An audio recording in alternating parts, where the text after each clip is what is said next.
Swayam Prabha. Digital India. Educated India.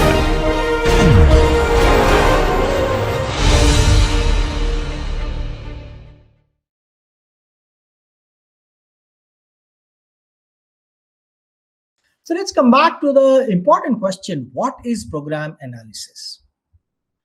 Okay, so program analysis involves discovering information about a given program, which must represent the dynamic behavior of the program. We are interested in the runtime behavior of the program. But most often this information is obtained without executing the program. I mean, there are dynamic analyses which run the program and compute this information while executing the program, but such analyses and such optimizations are not very common because they have to be lightweight,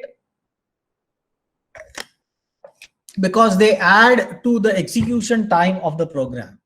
So in most cases, program analysis means static analysis, although please note that there are dynamic analyses as well. Here we are going to focus on static analysis.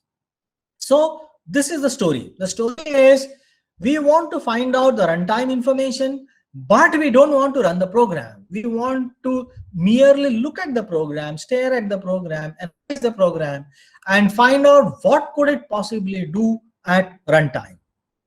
Okay. The important requirement is, and this is the most important requirement, it must represent all execution instances of the program. If we miss out certain execution instances, then the information that we compute is unsound. For soundness of analysis, we require that, because we are doing it at compile time, we require that every execution instance of the program must be covered. Why is it useful? So it is used for code optimization. For example, it's used for improving time efficiency, space efficiency, energy efficiency, or power efficiency. It is used for compilation of special architectural features, for example, compilation for multi-core. It is used for verification and validation. For example, it can be used for giving guarantees such as the program will never divide a number by 0. There is no zero divide exception. The program will never dereference a null pointer. The program will close all opened files, all open socket connections, and the program will not allow buffer overflow security violations. So these are some examples. There can be many more such requirements of verification and validation. It may also be used for software engineering, for example, for maintenance, bug fixes, enhancements, migration, etc., code migration. It may also be used for reverse engineering to understand the program. Okay, so important requirements of static analysis are soundness, precision, efficiency, and scalability. Soundness and precision, we are not going to cover here. I'm sorry, I should have modified this slide. These slides are from my course. We will not be able to look at soundness and precision in great details formally as a part of this tutorial. But we want to talk about soundness, precision, efficiency, and scalability. So the important thing is static analysis results are inexact. They predict runtime behavior of the program, and in general, static analysis is undecidable. And undecidability here means that there cannot exist an algorithm that can cover exact result for every program. This is simply because we do not know whether the program will ever terminate. We do not know exactly which execution paths will be taken by the program. So we have to over approximate. It's possible that a certain condition is false always, but in general, we may not be able to discover that a certain condition is false always in every possible run. And it is in this sense that static analysis is inexact. It cannot give us the exact behavior of runtime behavior of programs. This problem, the finding out the exact runtime behavior of programs, is undecidable. And because the problem is undecidable, we have to think of certain approximations.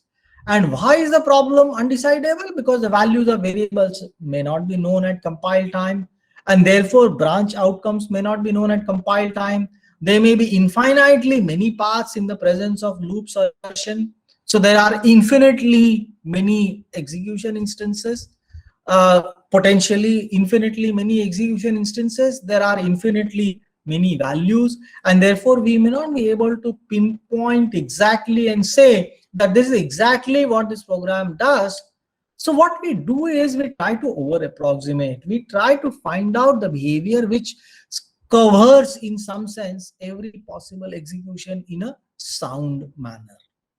Besides, some features are very hard to analyze at compile time. For example, let's think of eval in JavaScript, or aliasing of array indices, or the effect of libraries, etc. So we have to somehow overcome these unknowns, and therefore we cannot give exact results, but still we have to give certain guarantees. Okay, so what does this slide say? This slide essentially says that static analysis predictions may not match the actual runtime behavior.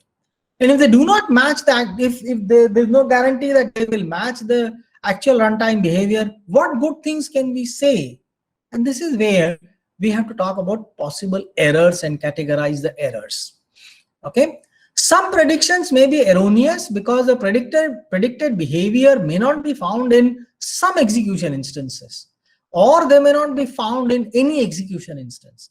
And by error, we are essentially meaning here the mismatch between runtime behavior and predicted behavior. So there is a certain predicted behavior and there is actual behavior.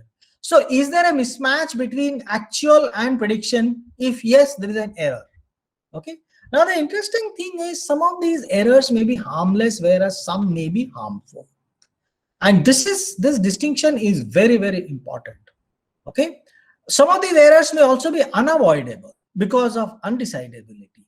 Okay. So how do we characterize, detect, and minimize these errors? We can't simply say static analysis may have errors. And if that's the case, we will use static analysis. And how do we know that the optimization that we are doing will not change the behavior of the program in a harmful way? So we need to characterize, detect, and minimize these errors. So we divide the errors into possible harmless and harmful errors. So error, once again, is a guess leading to an action which is different from the actual reality. Okay, so let's look at some intuitive examples. A security check at an airport. Let's take that example of security check at an airport. So if you frisk a person more than others on mere suspicion, that is harmless from the viewpoint of security. Okay. But if you do not frisk a person even after suspicion, then it could be harmful. Okay. So for stopping smuggling of contraband goods, not checking every passenger is harmless, but checking every passenger is harmful because it will cause delays. Okay, because security is different from smuggling. Weather prediction during rainy season. A doubtful prediction of heavy to very heavy rain is harmless. But if you're not sure whether it will rain from heavy to very heavy, and if you do not make that prediction, then people will be careless and this could turn out to be harmful. Okay. So further examples of harmless and harmful errors. For medical diagnosis, for example, in the era of COVID, and you suspect that you have certain symptoms of COVID. Okay, so subjecting a person to further investigation, going for COVID test is harmless. Okay, it's not going to add to your misery. But if you didn't go for COVID test, then it could be harmful. It could turn out to be something very bad for you. On the other hand, establishing justice in criminal courts, starting with the assumption that accused innocent is harmless, and that's why the courts begin with that. Starting with the assumption that an accused is guilty could be harmful because you could end up penalizing someone who is actually innocent. Okay, so these are some examples of harmless and harmful errors. Okay, and admittedly, this situation is quite confusing, where what is harmless, what is harmful, we will define that precisely as we go along. But for static analysis, harmless errors can be tolerated but should be minimized. The whole purpose of previous discussion is not to define what is harmless and harmful, but to show that we can make distinctions between harmless and harmful errors. Okay, so static analysis can tolerate harmless errors, but they should be minimized. This talks about precision of analysis. The fewer harmless errors you have, the more precise analysis you have. The more harmless errors you have, the more imprecise analysis you have. Similarly, harmful errors must be avoided. This deals with soundness. If you have any harmful error, if your static analysis admits any harmful error, then the analysis is unsound. So it must avoid harmful errors at any point of time. And this is the meaning of saying that a static analysis must be sound and it must be precise. Okay, now talking about efficiency and scalability, often people confuse between them. They think that everything that is efficient is scalable and everything that is scalable is efficient. But no, they are, in general, they could go hand in hand for many cases, but they could be different. They are essentially orthogonal. Efficiency deals with how well resources are used. It's measured in terms of work done per unit resource. And here the resources could be time, memory, power, energy, processors, network, number of processors, network bandwidth, etc.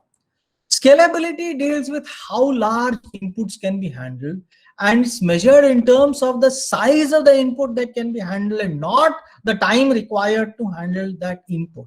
So example of efficiency is strike rate of a batter in cricket.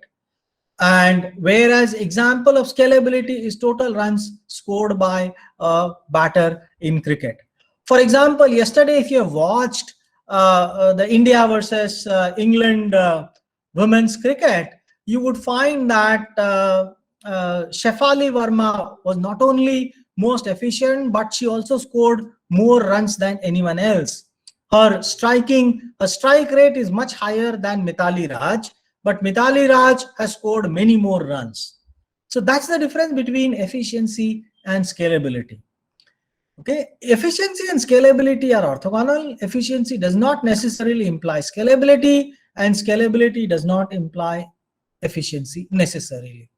I'm going to not discuss this any further, but I'm going to leave this slide with you for you to think about. So merge sort is an example of a scalable and efficient sort. Selection sort is an example of scalable but inefficient sort. Quick sort is efficient but non-scalable, and bubble sort is both inefficient and non-scalable. So you do a bit of exercise and figure out why this is so, and that will tell you why efficiency and scalability must be considered as two distinct things. So coming back to the most important question, what is static analysis of programs? So static analysis involves building suitable abstractions for sound and precise modeling of runtime behavior of programs efficiently. I haven't put the word scalability here, but I think I should put it here. Each and every adjective used here in the blue font is very important. First of all, we have to build abstractions. We can't be dealing with actual programs. We have to throw away a lot of information and focus on the information that is useful to us. So we have to build abstractions. Second, these abstractions have to be suitable for the purpose that we have in mind. And then these abstractions should help us model the program in a sound manner and in a precise manner. The modeling should be precise. There should be as few harmless errors as possible, and there should be no harmful error. And this models the runtime behavior of the programs, and all this process must be efficient and scalable.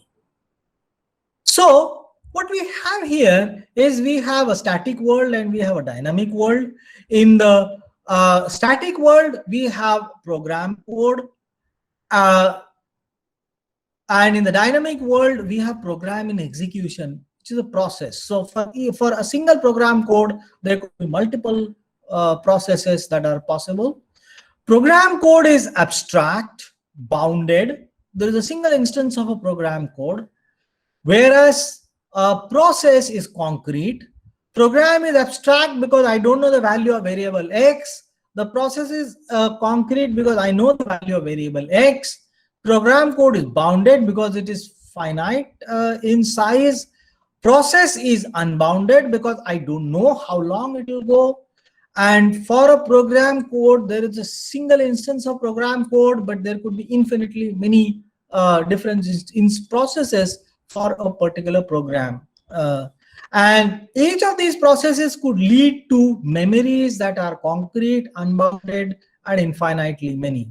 And what we want in the static analysis is we want to take the summary information of what's happening to the memory, what's happening with the data, with the data of our program.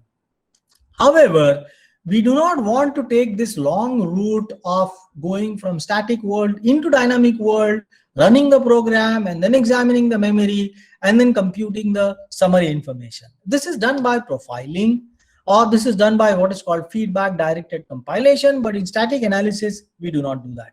In static analysis, what we wish to do is to remain within the static world, and we want to say we don't want to look at this part at all. Our focus has to be on this particular box. Our focus has to be on program code and summary information. The important observation here is summary information for a program must be a function of the program. It cannot be not a function of a program. And therefore, static analysis tries to infer this function. Static analysis tries to say, give me a program and I'll try to give you the summary information.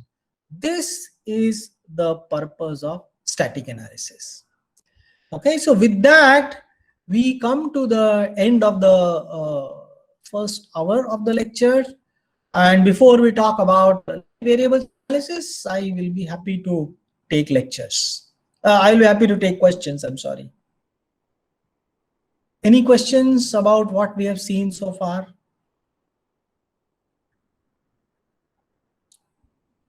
Sir, could you please elaborate on the last part that you just mentioned about the static, that we should be bothered about the static portion of, yes, sir, this one. I couldn't get it exactly, sir, what we meant by that. So what we're trying to say is the following. We want to find, so let's take this example. We want to find out which assignments are dead in a program. Okay. So therefore, we want to find out at every program point, which variables are used or likely to be used after that program point. Right? One way of doing that is to run that program multiple times and see, observe which variables are used for beyond every program point. That's one way. The other way is, let's not execute the program. Let's remain in the static world. Let's just stare at the program code and try to infer from it what is likely to happen. Right? So, yes. Which means that we do not want to run the program.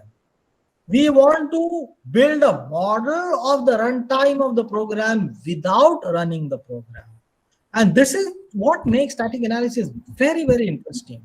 We try to look at program semantics, map them to the static world, and then develop mathematics that will manipulate that program semantics, which will help us discover summary information, which we can transport back to the dynamic world and be sure that the changes that you're doing in the program are absolutely fine. They will not affect any runtime behavior adversely.